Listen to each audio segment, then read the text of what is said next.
different aspects of health and well-being and everything being plant-based. So today, basically, we're going to be sharing Diana Laverdure Dunetz journey from shifting from a meat-based canine diet formulation to a plant-powered dog, basically. So for everyone who's, sorry, those are curry and brownie in the background. So I hope everybody's familiar with Zoom.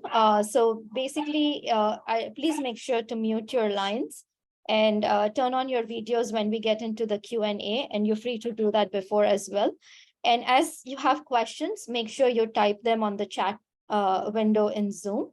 For those who are joining from Facebook and Instagram, you can post your comments or questions in the comments section, and we'll address that as part of Q&A. So I'm basically Hetal Sheth, a Silicon Valley techie turned into an animal advocate when I adopted my two little ones, Curry and Brownie, almost 12 years ago. So I started their plant-based journey 12 years ago, and that's how I've raised both my dogs completely on a plant-based diet. So I saw great health improvements with them because when I adopted them, they both came with health issues. And that's where I kind of began with my plant-based Ayurvedic practices for dogs, basically, to help them thrive, because I truly believe like every being has a mind, body, and spirit. And when they're balanced and aligned, they can thrive and kind of bring a lot of meaning into our lives as well. So I basically focus on whole food plant-based diets, flower therapies, herbs, and stem cells for dogs and cats. So I am excited to be sharing and introducing our very special guest tonight. That is Diana Laverdure Dunetz from US. She basically holds a master's of animal science and is also a multi-award winning dog health writer, vegan canine nutritionist, and a very passionate animal advocate. She's been formulating fresh food diets for dogs all over the world for more than a decade, using nutritional therapies to help canine clients overcome a wide variety of health issues, chronic diseases, and achieve their best possible health. As I mentioned earlier, her practice initially when she had started out was totally more on a species appropriate, as they call, or a meat-based diet. And in 2017, a long-time vegetarian, she became vegan. So that's when she transformed her nutrition practice for dogs into a strictly vegan diet practice through her website, plantpowereddog.com. And her consultation and formulation also empowers dog lovers to raise thriving plant-based dogs. So that's why I'm really excited to be interviewing. And that's not it. She just recently published an awesome, a great, amazing book, The Plant-Powered Dog. Okay, so this is not showing up on the video well, but that's the book. Yay! Thank you for sharing that, Diana. So it's an amazing course for those who are looking to raise dogs on a whole food plant-based diet. And basically it helps them, it comes with a wealth of experience and knowledge that she's put into that book. It kind of makes it so easy for a pet parent to basically just follow the step-by-step directions and raise thriving dogs on a plant-based diet, you know. So we will be discussing about the book even more as we go through the Q&A. So I'm really excited to have you here, Diana. Welcome. Well, I'm super excited, and thank you for everything you do, and to everyone who's curious and open-minded about this way of living for dogs. And I'm looking forward to kind of just challenging as we go through this whole notion of what is species appropriate and all of that, and helping us all to rethink that based on both current realities and on evolutionary realities of our canine companions. Yeah, I think it'll make a huge difference with the work you've been putting into in this journey. So, and then we have Shikhar Ahuja, who is also an animal advocate responsible for managing media at People Farm. Vegan for about 2 years, devoted to the cause of animal rights, and he's my go-to person every time I need help with like social media or anything. So thank you for Shikhar for being there, providing us support through this webinar. So he will help us address all the take all the Q&As from the different sources like Instagram and Facebook, and we'll address those later at the end of the interview. So thank you, Shekhar, for all your help. Okay. So Thank you, Hetal. Thank you so much. yeah. Hetal, can you use full screen? Yeah. So sorry, can you repeat that, Shekhar? Could you use the slideshow mode, the full screen mode? Yeah. So we're actually now going into the interview. So when I flip back into the other aspects, we will share the slides again. But so Diana, like, thank you for being here again. So the first big question that I always get from everybody, is like, when there's so much talk about dogs being on, requiring meat for survival, like for thriving, or like this whole movement about species appropriate diets, raw fed diets, and I kind of wanted to know what your thoughts are on that, and how did you shift from that into like doing plant-based diets,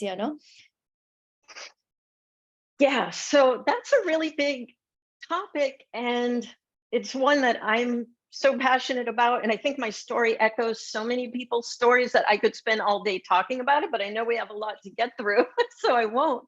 But so most quickly, I think it's important for people to understand that I didn't start out being a plant-based canine nutritionist or even advocating plant-based canine nutrition for the very reason that I think a lot of people are confused right now and not knowing where to go, which is there's a lot of continued myths out there online. And, I formulated meat-based diets for more than a decade while I was vegetarian, from like 2009 to 2017.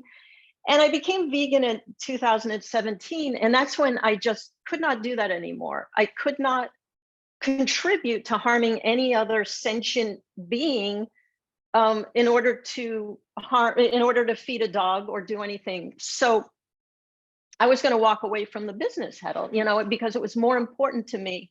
Yeah, I bought in so completely to these myths, even though I have a master's of animal science, and then my husband said, well, why don't you just do your own research? Like, duh. And so I started with some of the foremost researchers in this field. I previously had, I think before we got on, mentioned Professor Andrew Knight at the University of Winchester, and Dr. Richard Pitcairn, who so many people know and love. And I spent a year sending videographers all around the world for what was called the Plant Powered Dog Food Summit. And what I discovered was just mind-blowing. 6 million new cases of canine cancer a year in the US alone. Toxic buildup, bioaccumulation of toxins in animal tissues that are then being consumed by dogs and people who eat them. Persistent organic pollutants, the linkage between meat products and all kinds of chronic inflammatory diseases. So I had this huge epiphany, which was like, wow, I can create the compassionate diets that I want to, and also create the best diets for the health of my canine clients. So it was like, it just all came together. And I've been doing that. I transitioned my business like overnight, and I thought, oh, no one's going to call a vegan canine nutritionist, right? I thought that was it. But you know what? I'm busier now than ever. And I have people who formerly had worked with me on meat-based diets coming back looking for plant-based. And I can tell you after 18, 19, 20, 25 or so years, they're doing great. I see such amazing results in my canine clients. And so now it's just the best of both worlds. It's better for their health for so many reasons that I mentioned in my book. It's better for the planet, for other animals. So yeah, so you know what? My journey didn't start out plant-based, but it evolved just like the world is evolving. Yeah. Kind of diving a little bit deeper into that. So like when you did meat-based diets, there were certain nutrients that are available like in meat-based diets, like certain levels of B vitamins, things like taurine and carnitine and stuff like that. And when you do like a plant-based diet, so how does a dog get all the nutrients from a plant-based diet? Yeah, first of all, you know what? I've thought a lot about this, and even when I did meat-based diets, and I think if you go into any store and buy a meat-based food, for the most part, you're going to see a list of supplements, right? After those meat-based ingredients. Yep. Every meat-based diet I did had contained supplementation. You know, bottom line is we live in a nutrient kind of deficient world anyway, right? With the soils. So it wasn't like I went from being able to create these diets that had no supplementation to now we're on a plant-based diet and we need all these supplements. There are certain nutrients, yes. They're easily supplemented, right? Like you mentioned, some B12, taurine. But guess what? You know, meat doesn't provide fiber. Where are the phytochemicals? All these things that are in plants that are anti-inflammatory and anti-cancer. So these are the things that you're getting. And you know what? I'll take any day supplementing a couple of nutrients, you know, in order to get all the benefits from the plants. I totally agree. So there's a saying or a quote that goes like, why would you feed an animal when the animal itself gets nutrition from the plants? So if you think about it, like the cows and the goats and the lambs, they're all right. And we're kind of trying to have the dogs consume those animals when they can directly get that nutrition from the plants itself, right? Well, there's a quote, and I don't know who said it, that I put in my book. And, you know, I think anyone who's vegan or vegetarian gets the question, where do you get your protein? And the answer is where your protein gets its protein, right? Yeah. Because all these animals you're eating didn't get their protein, you know, from eating a steak. Yeah. They got their protein from plants. Yeah. So I think that's an important takeaway for our audience, because that's something we get a lot. So the other aspect you kind of mentioned that, you know, even like when you formulated meat-based diets, because I've never formulated a meat-based diet, I've always done only plant-based. I wanted to hear from you, like when you did like a raw diet, would you supplement a raw diet as well? Yes, I always did. And Yeah. I mean, there might be some raw diets out there commercially with no supplementation. I haven't looked at them lately, but I'll tell you, I would be pretty hesitant. Yeah. You know, if you look, I know there's one very famous brand, and I'm not going to mention brands, you know, of raw diets, and there's a list of supplements after it. Yeah. So, you know, every meat-based diet I did contained some sort of supplementation, because you know what, you're still with the trace nutrients, you know, and some of these things like vitamin D, vitamin E. Yeah. So tell us, and I know you kind of delve into this a little bit in your book as well. Can you tell us what is a balanced diet for dogs and why it is important? You know, I think that's an interesting question, in that it sort of implies on the one hand that we are at the crux of nutritional knowledge, right? And for people or animals, and we never are. I thought I was 5 years ago, 10 years ago, right? So no one organization, be it the National Research Council or AFCO, can definitively state what any organism needs, right, in its entirety. However, there are, just, you know, like we do for people, there are sort of these minimum standards that they've developed to help ensure that you don't have nutritional deficiencies. So a complete and balanced diet basically is a diet that meets what has scientifically been determined as nutritional standards to avoid disease, basically. You know, so it is very important in the respect of making sure that you don't have nutrient deficient related symptoms. Now, does it mean that it's an optimal diet because it meets, you know, minimum requirements? No, I mean, you can, you know, and this comes back to our meat versus plant-based standard. You can get the same nutritional profile, but heck, I'd rather have the anti-cancer foods, the anti-inflammatory foods, the anti-angiogenic foods than the foods that are shown to directly trigger inflammation and cancer like meat. Yeah. So it's important, but it's a starting point. So how can one make like a balanced diet? Because I know you really advocate fresh food, and this is something you could talk extensively about in your book as well. Can you just like Sure. is Well, it I think, I even have like a little PDF on this, which is sort of some of the most common mistakes people make. And I see this a lot on social media. And I commend people on social media when they're committed to feeding their dog a plant-based diet. But one of the very important things I think we need to remember is when you're talking about a plant-based diet, where you're getting your protein is pretty much like legumes, be it your organic tofu or your chickpeas, lentils, beans. And that has to be the predominance of the recipe, right? People are very proud a lot of times. They'll say, I'm giving my dog all kinds of leafy greens or all kinds of, sweet potato. And these are wonderful things. But calorically, they don't have a lot of calories. They contain some protein, but that's not, going to satisfy your dog's need. So you have to understand how to put together a recipe, which is what I go through in the book. That the majority of the calories, first of all, a diet should start with calories. I'll ask a lot of people how, what do you feed your dog in a day? Oh, 2 cups. Well, 2 cups of what, right? Right? Like 2 cups. And a lot of books are based on that. It'll say, give your dog 1/3, whatever, legumes, give them 1/4 starch, but 1/4 of what? If I have a Labrador and you have a Chihuahua, they're not eating, you have our calories, when you go to a human dietitian, they would base it on your daily caloric intake.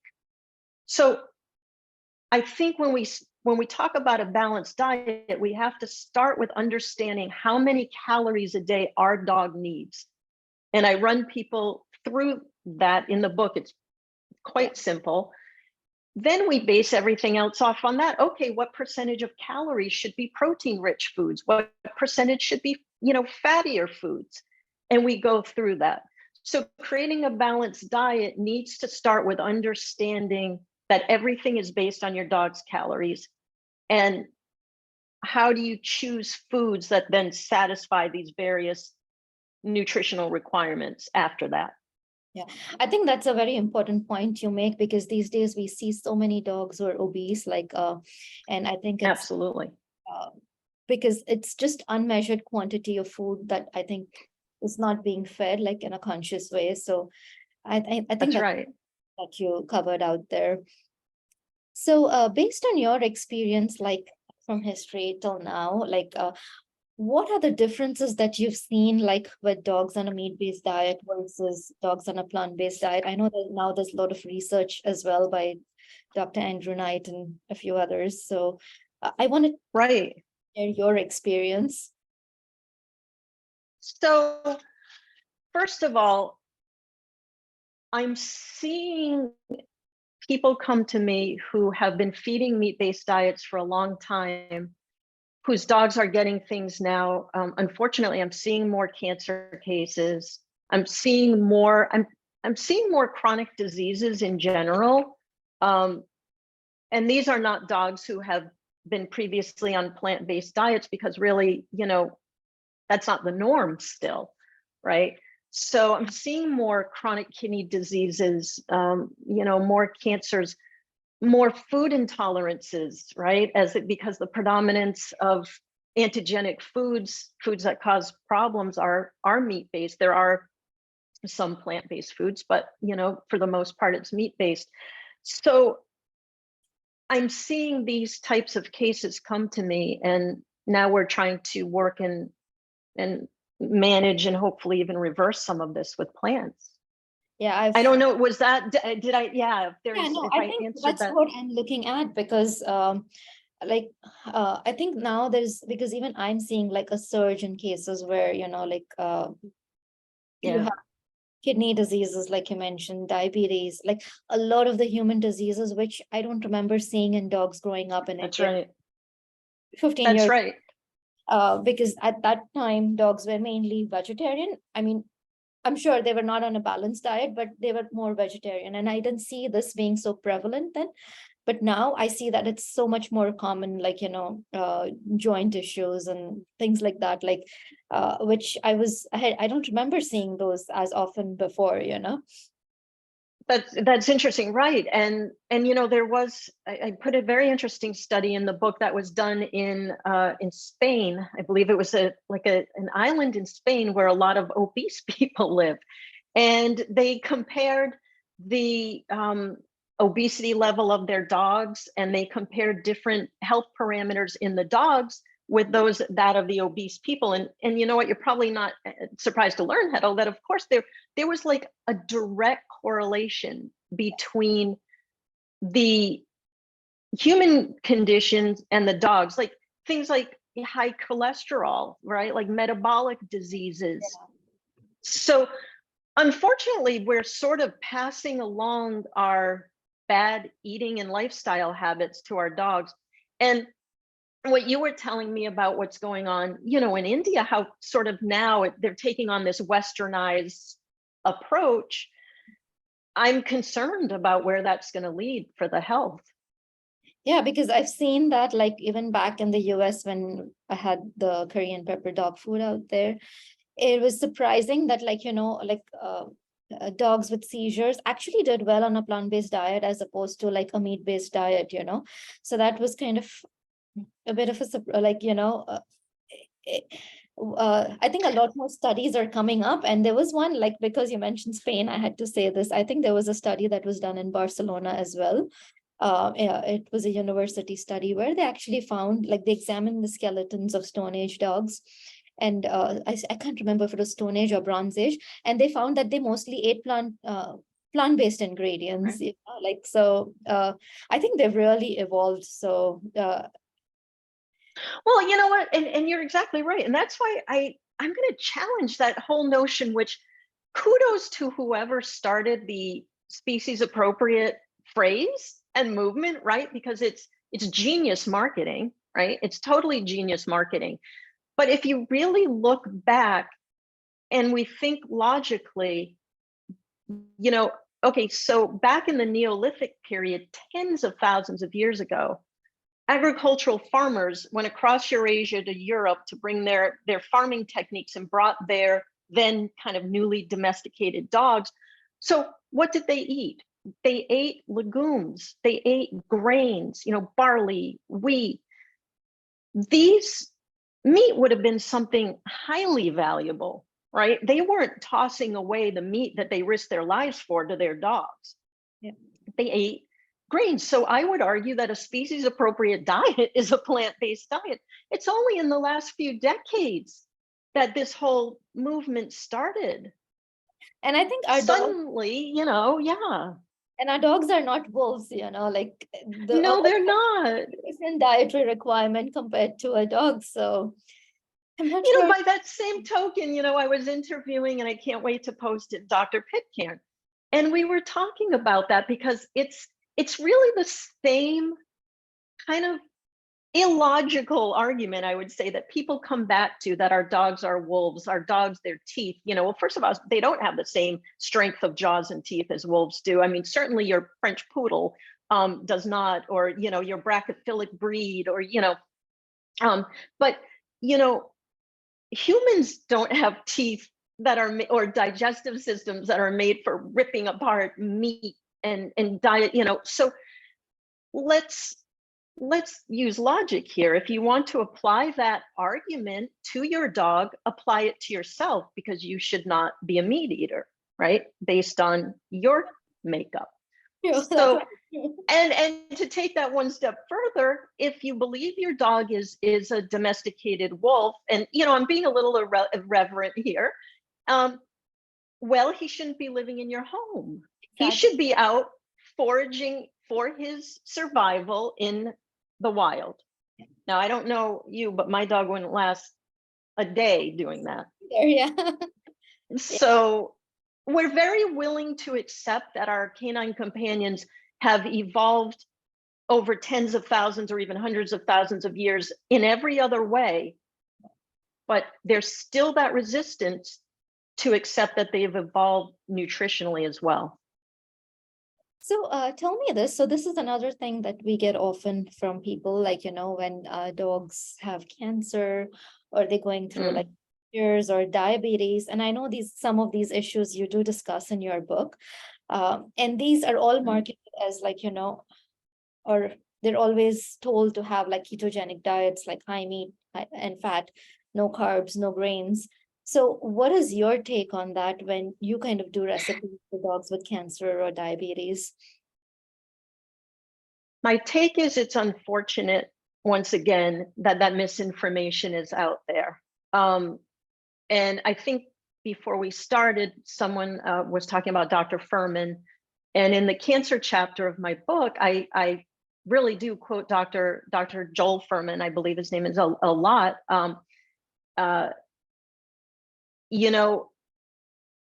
The most cancer fighting foods are plant-based foods. Okay, meat is not a cancer fighting food. Meat is an inflammatory food.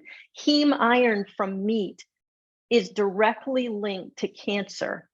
Now, have there been some studies showing that a ketogenic diet, we have to understand the term ketogenic doesn't mean meat. Okay, it's relative to the fat content of the diet. You could do a plant-based ketogenic diet. I would not do that because it wouldn't be healthy, because on other terms, high-fat diets for dogs can trigger pancreatitis and things like that. But if you want to talk about a ketogenic diet as, the human nutritionist state, you are now talking about eliminating or greatly reducing the most scientifically proven cancer fighting foods. Why would I do that?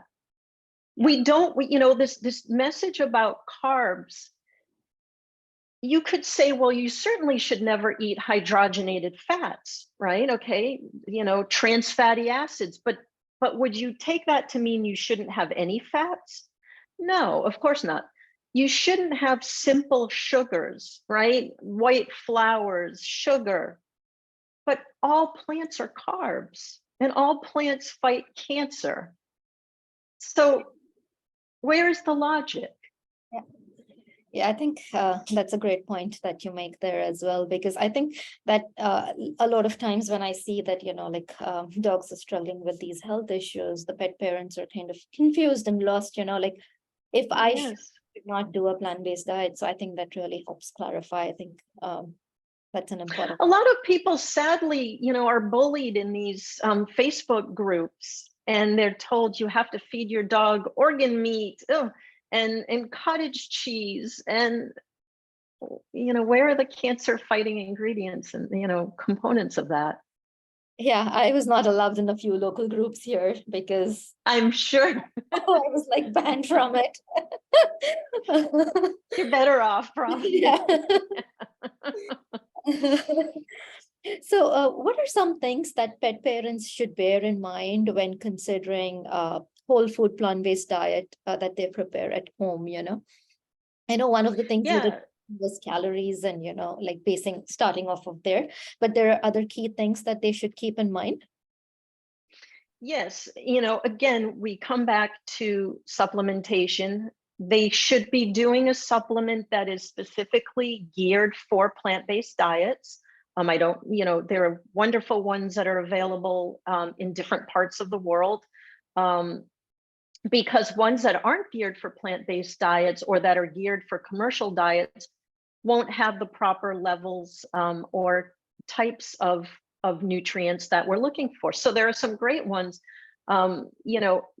Look for a supplement that includes taurine, includes carnitine. If it doesn't include carnitine, add that yourself. Those are 2 amino acids for heart health. And that's not to say, I'm not saying that because I am saying that a plant-based diets also are extremely heart healthy. I have actually turned dogs around who have had very severe heart problems. There are some dogs that for certain either genetic reasons or health reasons have particular issues absorbing things like taurine. So we just want to be sure that we are supplementing it, or problem synthesizing it in their own body, I should say, which is normally done in a healthy body. So we're being sure that we include these things. And again, proper supplementation, understanding that diets start with calories, understanding that the predominance of the calories in the diet, like 50 to 70%, should be protein-rich foods. I also want to make a point, if I can, just for a minute, about coconut oil. Yeah. People seem to love coconut oil, right? And I don't want to have problems with the National Coconut Association. I love coconut. I love coconut oil. But I think we need to bear in mind that it is not a form or a source of essential fatty acids, like omega-3 fatty acids that come from marine algae and things like that, or even the healthy omega-6s or 3s that come from hemp or flax. So I see a lot of people adding a lot of fat in the form of coconut oil.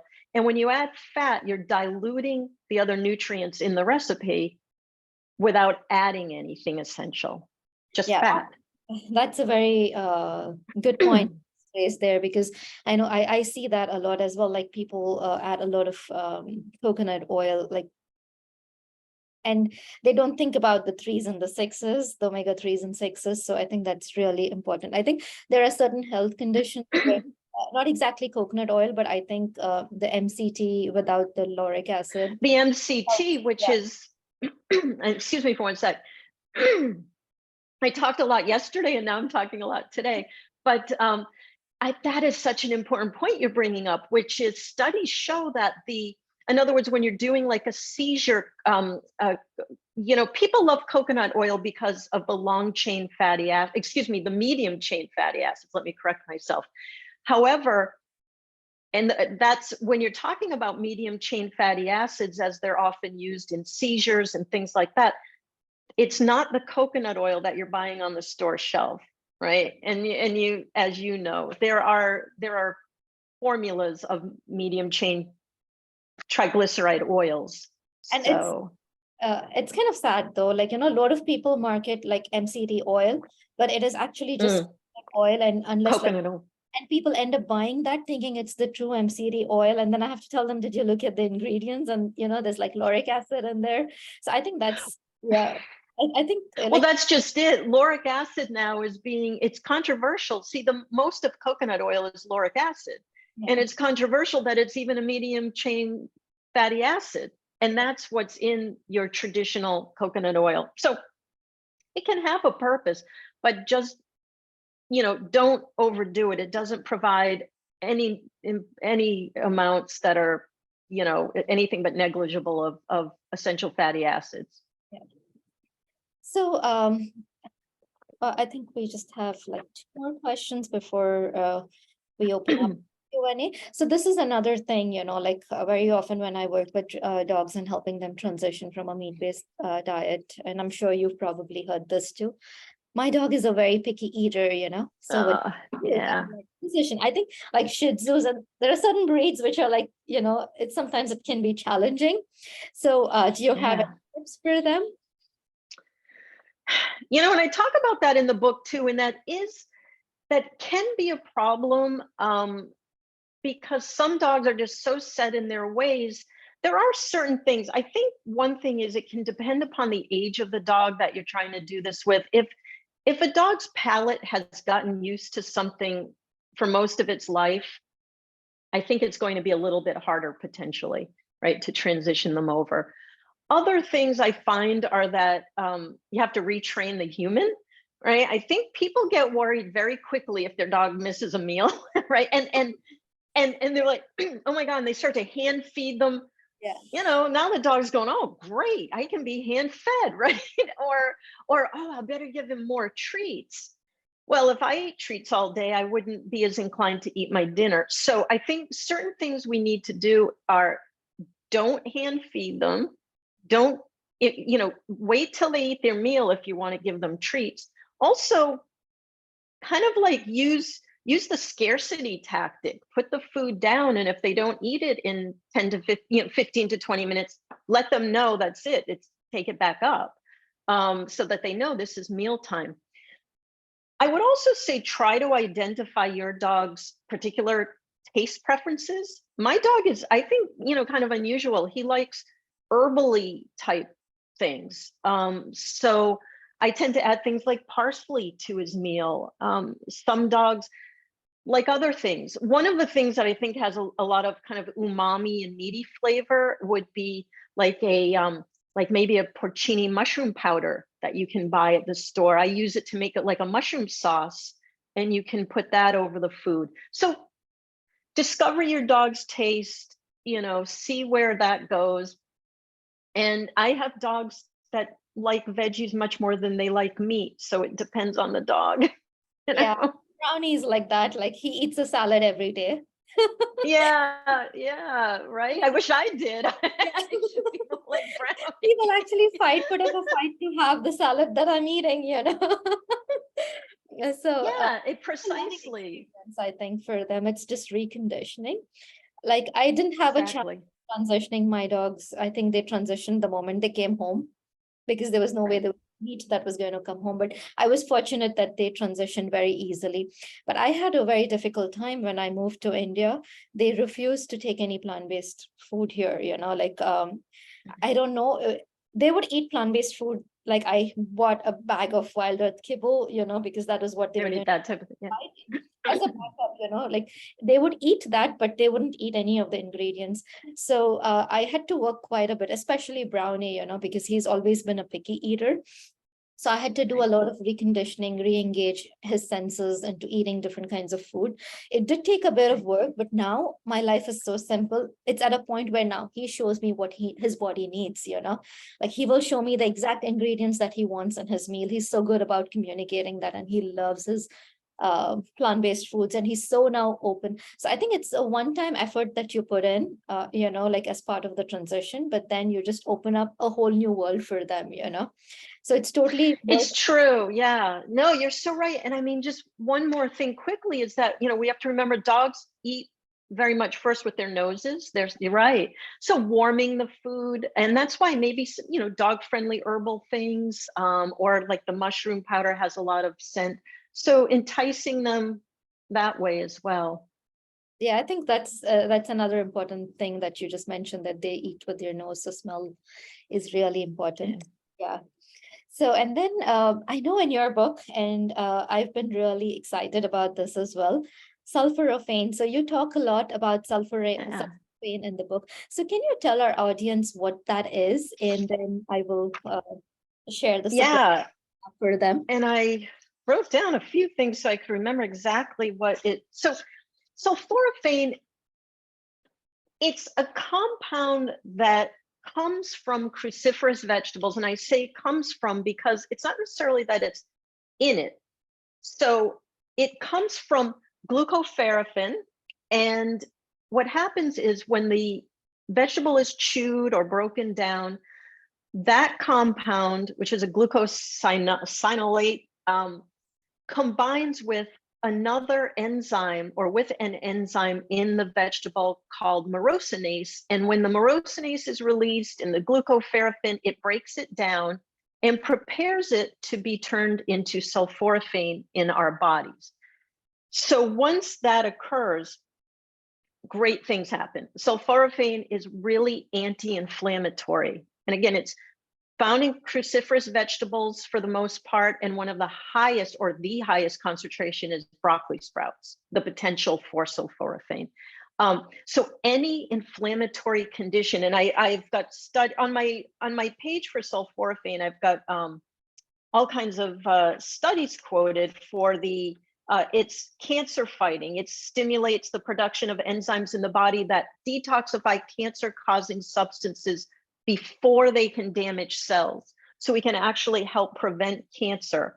Again, anti-inflammatory. It's shown to help prevent brain diseases. And I'm getting more dogs with idiopathic seizures, which I think is interesting because Dr. Pitcairn and I were talking about, I hope people will listen to his interview as well that I did, all of the toxins in the meats, and a lot of these are neurotoxins, right? So why are dogs getting these idiopathic seizures? So again, it's neuroprotective, it's anti-diabetic, it's liver protective, it defends the gut pathogens. So sulforaphane, I just went crazy for it researching the book. And that's when I've never offered a product before. And that's when I partnered with a small organic farm up in New York. And yeah, and we're excited to give away some samples. Yeah. I take it every day. So one thing I want to say about that particular product is it's a living food. It's 100% organic, USDA organic, certified by a very strict organic certifying authority in the US. Live. So it's one of the things when you're talking about the glucoferrin and the myrosinase, you have to have these things living in order to, you don't want to denature dead supplement. So they have to be living in order for you to get the benefits of sulforaphane. So it's totally raw living food. So that's basically, Diana was really kind enough to ship these free samples. I had never shipped anything to India before. You got them. We tried this with my dogs, and it's great. And I've tasted it too. It's an amazing product. And I just recently sent it to another a client of mine who has a cat with a few different issues, and we're trying it on her as well.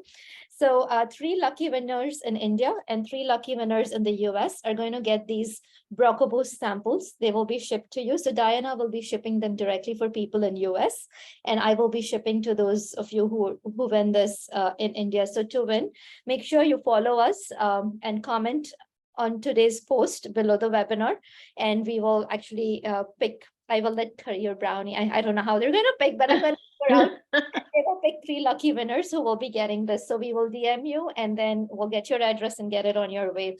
So this is, so how much, how can, if somebody wants to get this, what's the cost of this product, and where can they get it? Yeah, it comes in 1 or 2 ounce. You know what? It's on my website. Even a 1 ounce lasts a long time because you only have to use a little bit. So, for a dog. And to tell people, it is a totally human supplement, right? So this isn't this is a human grade. That's why it can be USDA organic. I put it in my smoothie every day. But right on the homepage of my website at plantpowereddog.com, one of the bigger links is the BrocoBoost, and it'll take you to the site, and you can get that. The 1 ounce, I think, is 55. I think the 2 ounce is 100, but it lasts quite a while. Yeah, and I think, like she mentioned, you're just using a tiny bit. It's like just pinches, so it's not like a spoonful that you would need. It's power-packed pinch. So yeah. So yeah. So Diana, I really love your book, and it's a great resource that I really want to be able to share with others. So if you haven't already gotten your copy of the Plant-Powered Dog, you can get it off of Amazon. So I think it's relatively easier for people who are in the US. For those who are outside of US, I think there's customs duty involved. So you may want to just get the Kindle version, which is going to be instant, faster. You don't have to wait like me for a month. So definitely suggest that you kind of pick this book up. It's a great resource if you guys are looking to transition or just maintain your dogs on a plant-powered diet. Thank you. Thanks, Heather. I appreciate everything. And I hope what comes through, I want to make a point that I turned vegan for the animals, but I continue to formulate plant-based diets for the health of the dogs and for the animals. It is not something that I would be doing if I didn't 1,000% based on my own experience and based on the science, which I run through in the book, showing the benefits. And I think we need to think out of the box and take a good hard look at what is going on both in the world and with the health of our dogs at this stage, and say, is it really working? Is it sustainable? What can we do differently? And I think this is it. Yeah, I think it's time that we kind of consider that we're all united in one being, one universe.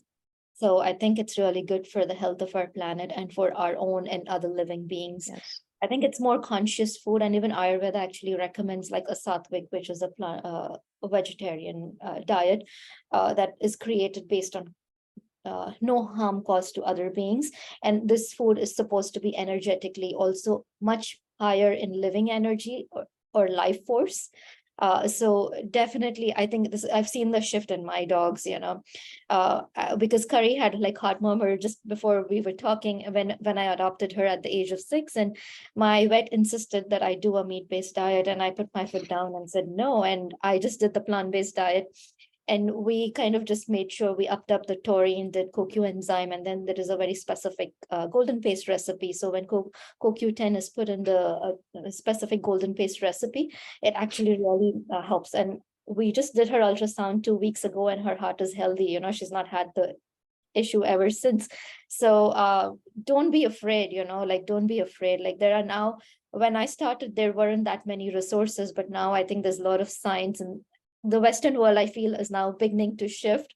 So don't be discouraged when you get bullied or hear all kinds of things from other people. Do your own research and then make your own decision, Do your own research. It's the same statement my husband made to me several years ago, and it's maybe the best advice he ever gave. Do your own research. And that's why in the book, every study that I cite is listed, and you can go and you can read that full study. You don't have to take my word for it. So thank you so much, Diana, for sharing your insights. I really appreciate. I think there was so much more meaning to this, because it gives people a whole different perspective from where you're coming at with your experience, So with that, we'd like to open up the line for Q&A. So we'll start off with the Q&A with the questions posted on Zoom. Then we will, if time permits, I know we're kind of running a bit over. Are you okay with it for another 10 minutes? I just have a call in a half an hour my time. Okay, I think we'll wrap up within 15 minutes. And then, so there's a question from Karen Michelle. So what vegan kibble do you recommend for times when you aren't able to cook plant-based meals? Feeding vegan kibble would only be a backup plan. This is in the US? Yes, I think she's from the US. Yeah. Traditionally I steer away from naming brands because so many change and are entered into the market. However, I look for certain things. There are some organic vegan kibbles, and there are non-GMO. So at the very minimum, non-GMO, organic.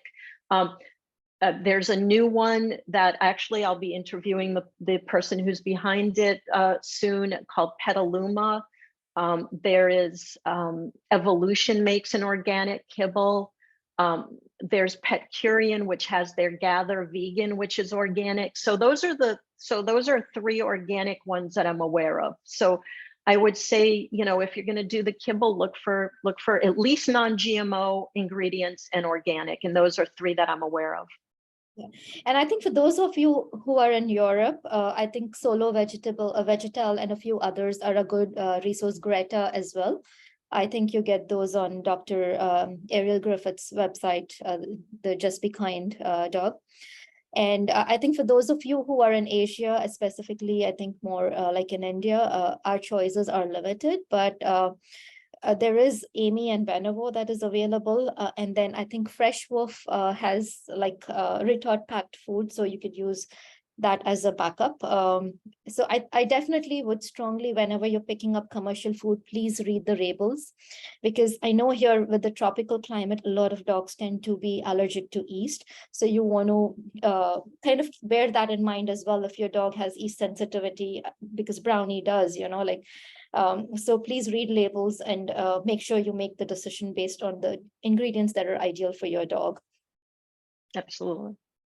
So there's one question, this is from India, from Raksha. So is the protein requirements in percentage the same as for humans, like dogs and humans? Is it the same, the protein requirements? Oh, I mean, I'm not a human nutritionist, so honestly, I don't follow the protein requirements. You mean as far as the levels? I couldn't tell you the human levels, but what I can tell you is the sources of protein, as long as it is a dog-friendly source of protein, like legumes, organic soy, that type of thing would be the same. I'm not aware of what the human protein levels are. Yeah, I think it's a little bit different, as in because with humans, the percentages could vary, right? Like based on your weight, your health conditions, and stuff like that. And I think our requirements are not as higher as compared to like our canine pals. I think they need a little bit more than we do, is what I feel. I think because we have there are other sources of energy for us as well. So I think, yeah. That makes sense. And I think also that, which you bring up a good point, but when we're comparing dog to dog, as opposed to, I think we should, as opposed to dog to human, bearing in mind the dog stage, just like as we get older as people, you need more protein to help prevent muscle wasting. So a lot of people think that older dogs need less protein. As long as healthy older dogs need more percentage of protein in their diet than their adult younger counterparts, not necessarily in puppies, but then adults, to prevent muscle wasting, to keep the immune system up, help the brain. So it all depends, but I don't really necessarily work on comparing it with people. That's the case even with CKD, right? Like chronic kidney disease, like depending on the stage, like most vets, the moment they see a mild sign, they'll be like low protein diets, And gosh, one of my favorite chapters in the book is the kidney chapter. I think that's the chapter that I had the most aha moments, right? Because when you ask them why they want to reduce protein, they will tell you because protein is linked with phosphorus. And that's really what's shown to help stave off the progression. But guess what? Plant-based phosphorus is not the same type of phosphorus as meat-based phosphorus. It is not as absorbed. So what that allows you to do is have more protein without having to worry as much about the phosphorus level. And plant-based protein is more alkalizing for the kidneys. So, right, there's all sorts of, kidney disease is such a great example of it. Yeah, I think that's a very interesting discussion that you have in the book on theory. And I love that. Yeah. Because it's something as a pet parent, we all will go through at some point as our dogs age. So I think it's and a lot of dogs that get kidney disease are getting it a little later in life. And again, I just went back to the fact that these dogs need protein to keep up other healthy functions and to keep up, their immune systems, their muscle. It's such a wonderful option to be able to give them plant-based protein. And I think research for human also shows that beans and legumes are better for people with chronic kidney disease as opposed to like meat-based proteins. So Raksha, maybe I think we've not fully answered your question because neither of us is an expert on human nutrition, but I think a little bit of variation, like dogs, I think they have different requirements in terms of the amino acids that they need compared to like humans. And so I think there would be some differences, but yeah. So I think the follow-up question that she has is, would you prefer we give milled grain flour dish or whole grains? Milled grain? You mean as far like as in flour, like a white flour, or I mean whole grain? Sure, whole grains. Yeah. Yeah. I mean, just like for people, whole grains keep more intact the nutrients, the fiber. The fiber is such an important part of gut health, of a lot of health promoting aspects. So whole grains for sure. We don't want to strip the nutrients and strip the fiber. So another question.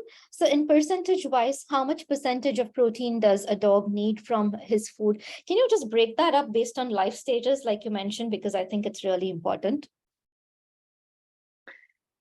Unfortunately, it really does depend. And there are ranges. So I don't want to genericize that. I really don't. You could go and you can look at some of the textbooks and things like that, but it's really it really depends on the dog's activity level.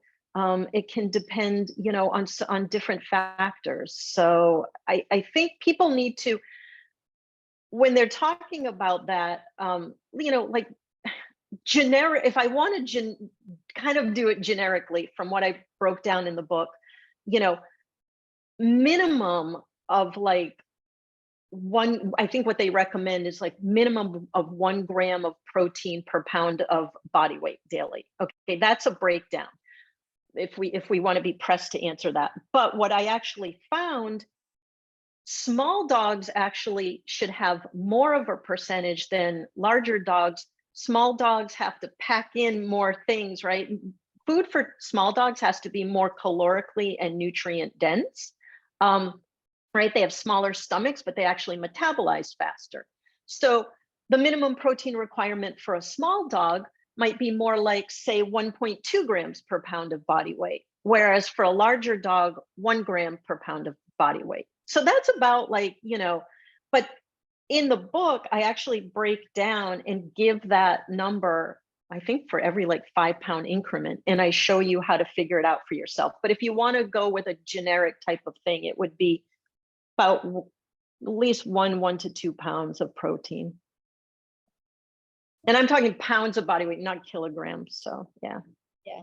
So it's roughly about half a kg. But smaller dogs, you would think a larger dog would need more, but per their body weight, a smaller dog needs more. I think Curry was agreeing to that. Yeah. Well, yeah. So Shikhar, are there any questions on Facebook or Instagram? I have some questions of my own. Sure.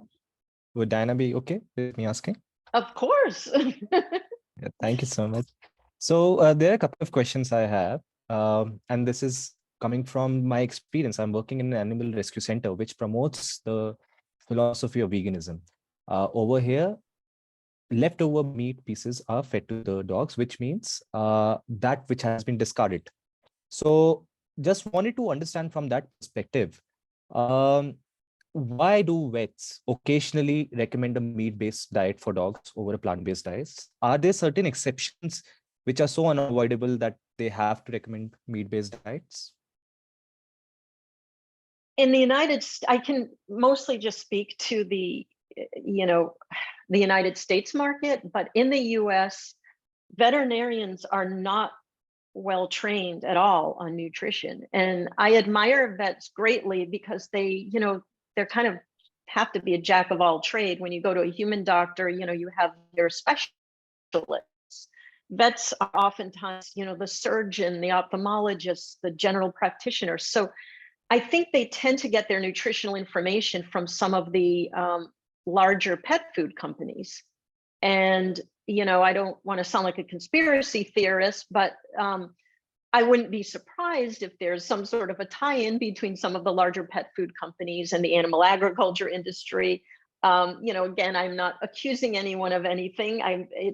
There are very strong marketing messages by pet food companies for meat-based diets. So I think it comes to the easiest manner in which they're getting their information, and that information is all meat-based.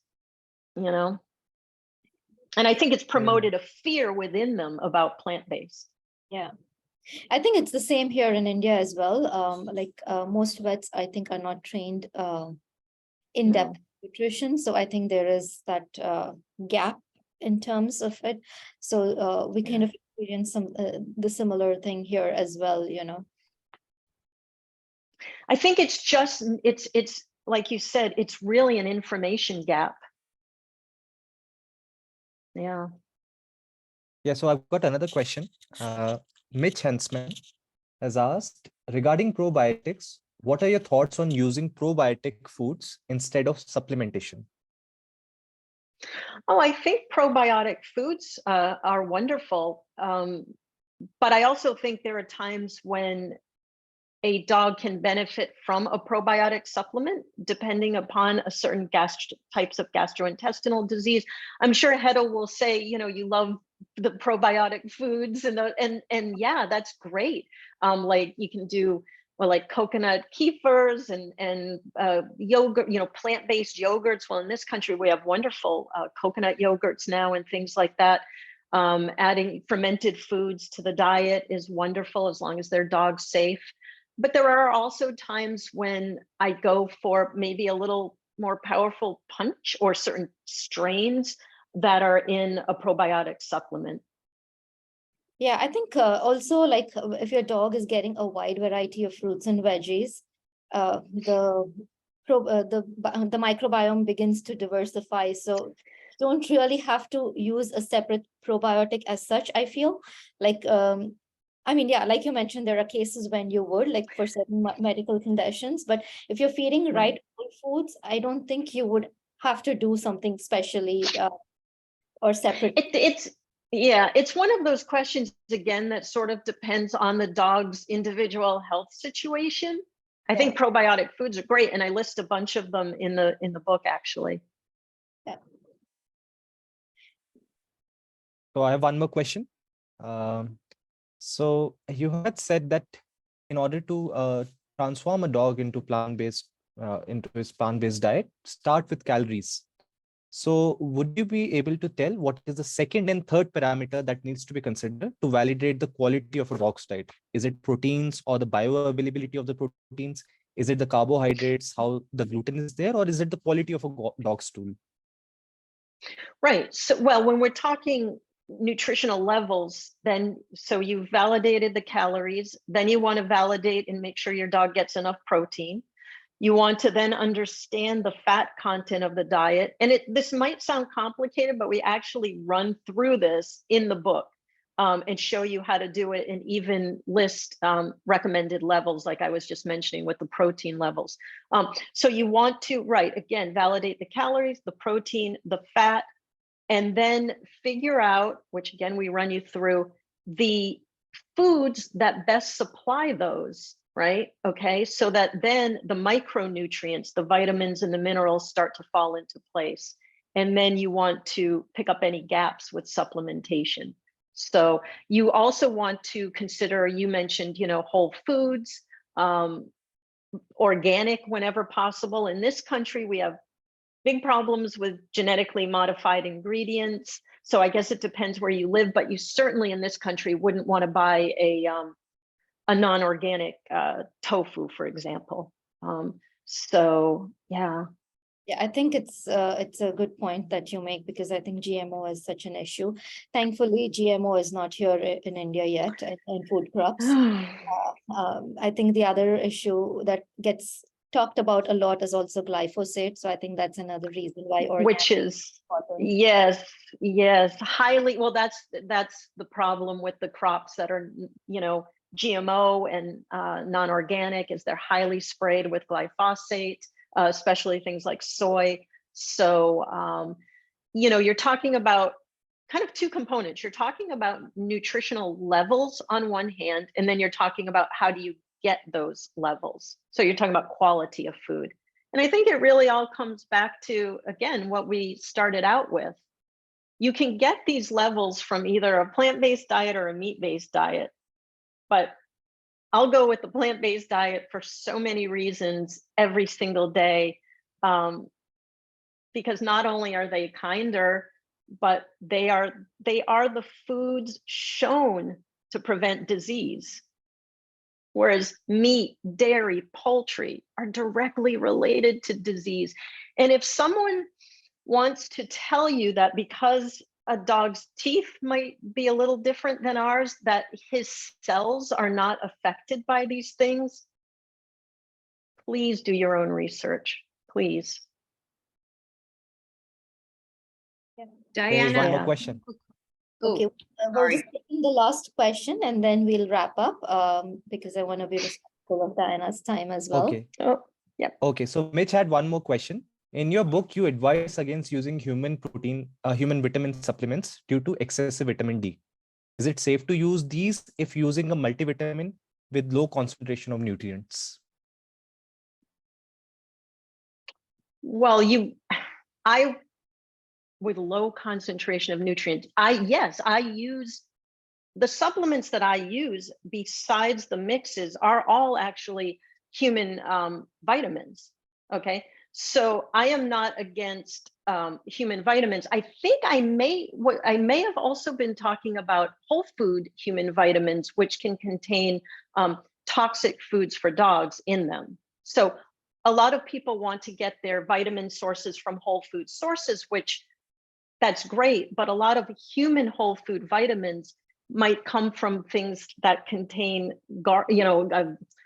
onions or excessive levels of things. So as long as you know that the level isn't excessive or containing something that a dog can't have, then human would be fine. Yes. Can I ask a couple of quick questions? Sure, Or sure. is it Sure. good till we wrap up? Okay. No, I've got a few more minutes. Yeah, I'm a future dog owner, so I apologize if this is already known, but and I had to miss a little bit of your important Zoom thing, which is so interesting. But I want to ask you where I live in Brooklyn, New York. There's a dog run in Prospect Park, which, you can let your dog off leash. A lot of dog owners give like sugary snacks when they come back to them to reinforce them coming back. What could I give my dog that's nutritious and delicious and would empower him or her to come back? What would you recommend? Well, again, that depends on the dog's taste. Gosh, there's so many. CompassionCircle.com, which actually does the Vegedog supplement in this country, also has started carrying a great line of vegan treats. And some of them are smaller as like little training treats. So I would look on there for that. There's like Canine Granola Factory. They're not all vegan, but has some really great cookies. So basically look online for vegan treats and find which ones your dog likes. But I will say you could start out with some good level ones at CompassionCircle.com, and they make them they even sell like little smaller training treat versions of them. How about blueberries? Would blueberries something that you have, like frozen fruits like blueberries, would that work? Would that incentivize? It might be a little messy at the dog park. I don't know, but I think that might be messy, but if your dog likes blueberries in general as a treat, even like little chickpeas, if your dog likes chickpeas. Yeah, that's Okay. we used to carry like pieces of carrots, green peas, and chickpeas. Yeah. Yeah. Okay, so chickpeas, blueberries, if they work. Okay. Yeah, I just would wonder about the messiness, but carrot pieces. Some dogs go nuts for broccoli pieces. It depends what the dog likes. But if you're looking specifically for a cookie type of thing, No, I would start with that website. Something low sugar and something healthy, because Well, these are not cookies with sugars and things like that. Yeah. Okay, you mentioned before about giving a dog 10 minutes to eat if they were picky or something. Should that be the rule of thumb in general? Feed a dog twice a day, and whatever they don't eat in 10 minutes, just throw out and wait till the next meal? That's not how I do it with my dog. I give him time to eat the food. And then he kind of eats on a little bit more of his own schedule. So I'm not regimented about doing that, about picking up the food and doing that. That's strictly a tactic to sort of let them know that this is mealtime, and if you want it, this is when you should have it. And the amount of times, just to kind of go back to that, the amount of times a day that you would feed your dog also depends on the dog. I do feed my dog twice a day. Smaller dogs sometimes need to be fed more, 3-4 times a day to help, especially a small dog breed puppy, to prevent hypoglycemia. Some people like to feed their dog once a day. I am a twice a day person, but yeah, I'm not doing the scarcity thing for my own dog. He eats. That's to sort of create scarcity. Okay, so it's healthy to leave food down all day or not? I don't know that I would leave it down all day. I mean, you know, it's not meat-based, right? So assuming you're not feeding a meat-based diet, you don't have that same consideration, but there would come a logical point where you would want to refrigerate something. Okay. And could you tell us what porcini mushroom powder you use, please? You know, I was buying an organic French brand and I can't find it now. I got it on Amazon. So I am currently in between brands. So I wish I could, but I'm looking for a good replacement for that. Again, I don't know if Hedel knows anything, but I haven't found a good replacement yet. But look for something organic. It could be a shiitake mushroom powder or porcini mushroom powder. You may want to check Steve. I forgot what's his brand called. Matrix. Matrix. Yeah, if you're Okay. in the US, that is. I think he has two lines. One is Matrix, which is specifically for dogs. I think that may be blend, and the other one is Om Mushroom. It's his both of them are his lines, and the other one is more like for humans. They're dehydrated. Yeah. Yeah. Okay. Mine was for cooking, for culinary use. Okay. Thank The you one very that I much. was purchasing. Oh, my pleasure. Can I ask just one more question? I'm so sorry. That's okay. Living in Brooklyn, New York, are you affiliated with any, could you recommend any veterinarians in the Manhattan, Brooklyn area that, you know, are on the same page as you? I don't particularly know anybody. I think what you could do is go on to the American, what is the AVHMA, the Holistic Veterinary the Holistic Veterinary Medical Association, and you can look up by location, and you can also look up by kind of specialty. They won't tell you necessarily if they're vegan, but you might find like a holistic vet who's open to that, and then call around. Okay, I did thank you. see AHVMA, American Holistic Veterinary Medical Association. Okay, thank you. Oh, of course. All right. I think with that, we will wrap up. So thank you so much for your time, Diana. I know we ran over a little bit, but this was great information that I think is going to be so valuable. So thank you so much. Thank you. Thank you. It was really a pleasure. And I'm so excited that people are curious and open. So thank you. Thanks, Hedel.